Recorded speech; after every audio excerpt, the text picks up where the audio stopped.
you have it there, Shallow from A Star Is Born. Great song, hugely popular, and rightfully so, because it's a cracking song. And it's not that difficult. If you've been playing a guitar a while, you should be able to manage this. Just do pay attention to the fingers I use in both hands. There are other ways you could do it, but I promise the way I do it does make life easier in the long run. So I'll zoom in now and show you how to do it. Okay, so there are 3 sections really. There's the most sort of, I suppose, popular bit.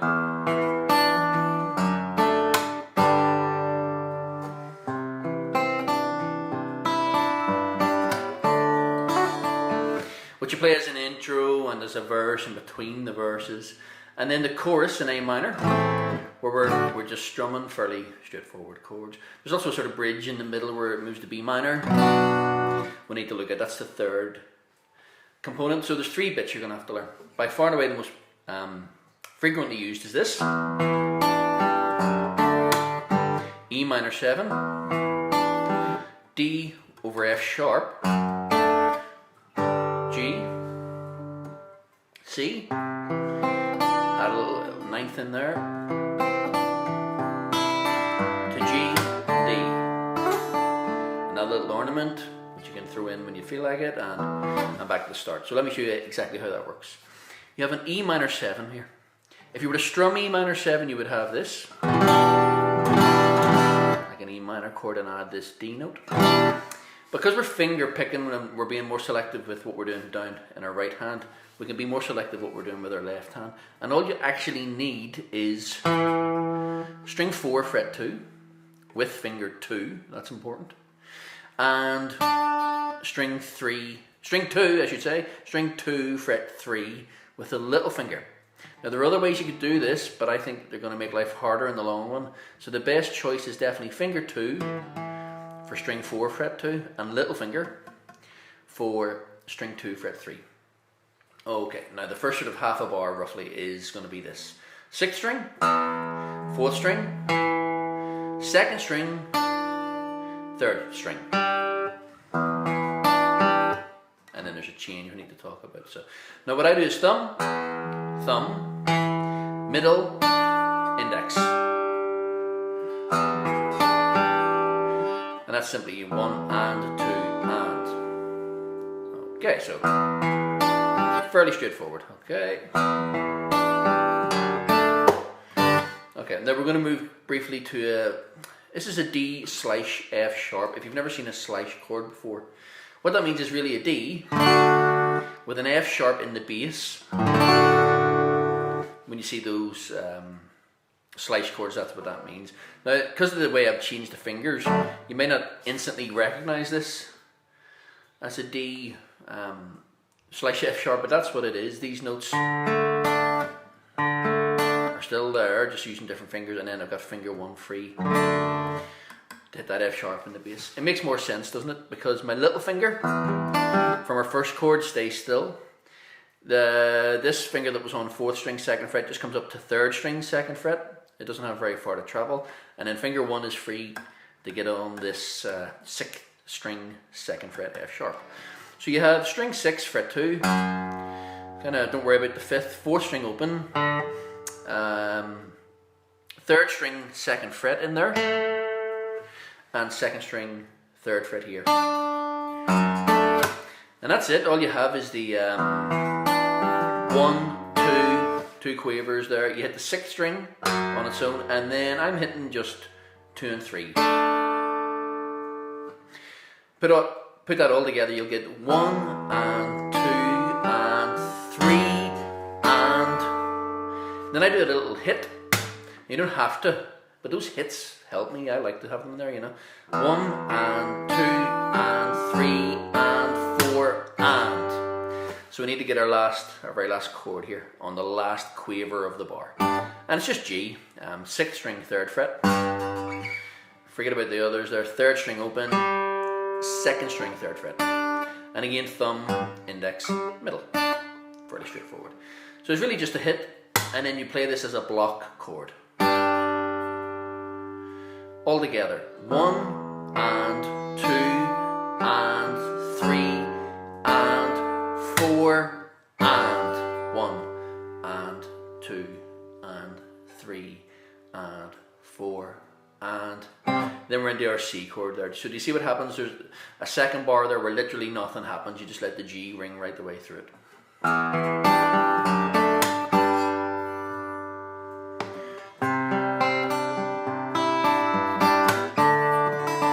Okay, there's the next bit we need to learn. You can move to a C chord.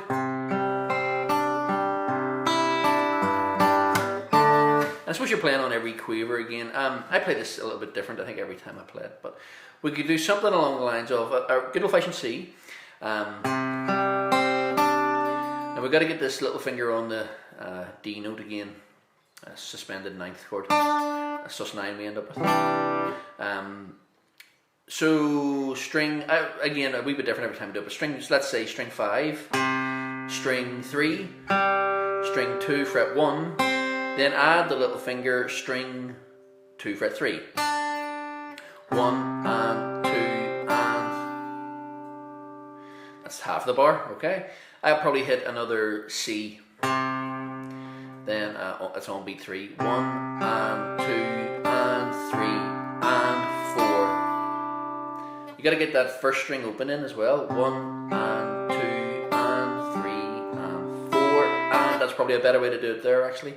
1 and 2 and actually third string, then fifth, then first, then second to finish. Yeah, sorry, that's definitely a better way to do it.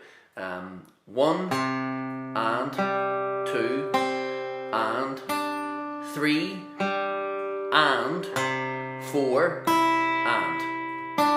So that's counting out the quavers. Counting out the strings is going to be 5, 3, 2, 2 with that added, 3 again, 5, 1, 2.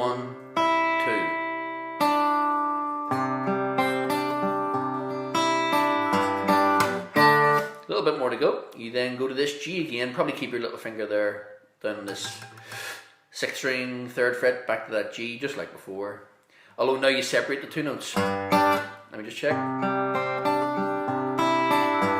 Yeah, now you hit the 6th string on its own and strings 3 and 2 together. We played that as a block chord earlier. It's two separate notes now. Then again I do another hit on the beat and hit a D chord. Then just after that, that's going to be strings 4, 3, 2, not 1. Okay, so...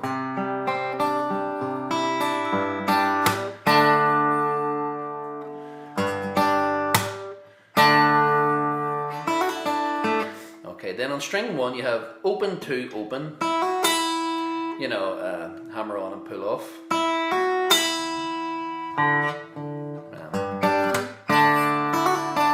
Yeah, and then string 3, string 2, string 3. Probably ring finger to pluck the first string, then middle finger, index finger. Now a lot of people are going to have this difficulty here, where the 3rd finger catches the first string. Incredibly common problem that, but you just have to be sure to bend your the tip joint of your finger to make sure you don't accidentally catch the first string just underneath it there. So it is possible with a bit of practice that. Okay, so I'll just quickly glue it all together for you.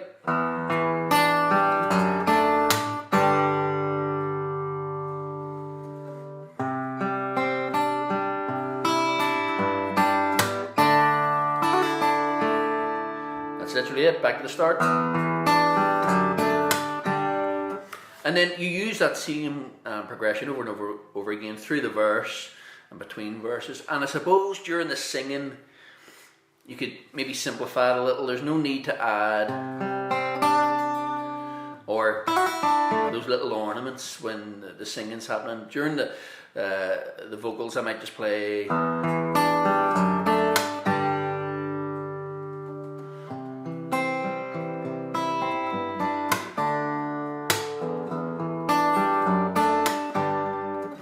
something a little simpler like that.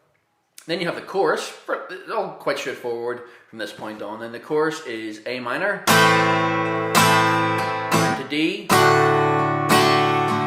to G, and I use the suppose that's a D sus4 over F sharp. Don't worry too much if you don't understand that.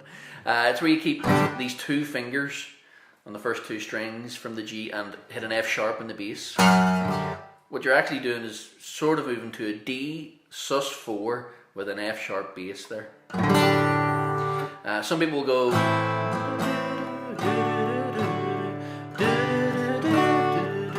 I don't know if it really warrants a whole move back to D. I prefer to just do this guitaristic type of into the E minor like that. So A minor to D to G, fall through this F sharp bass into E minor again.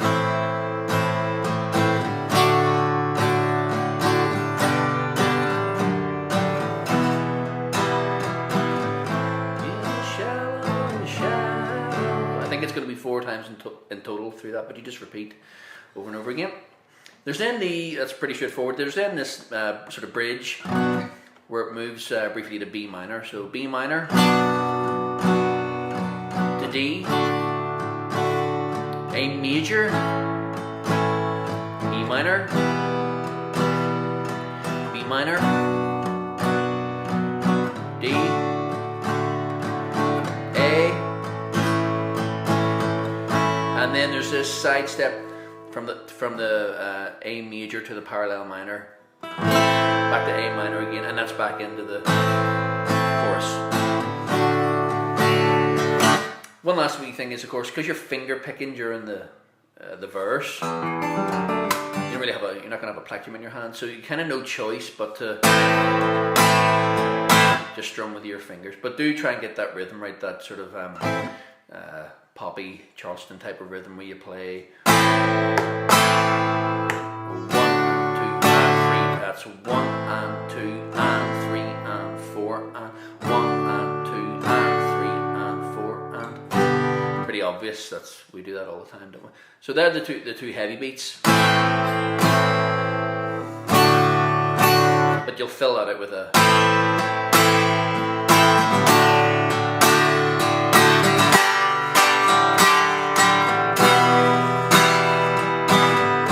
There you go. So definitely not a beginner song, but not impossible. If you're quite new to guitar, this is okay, this song, and it's a great party piece, of course. Like all these little tunes, I'm very keen to hear any suggestions people have. If you have a song you'd like me to show you, I'd be more than happy to do a little video for it. So, chat to you all soon.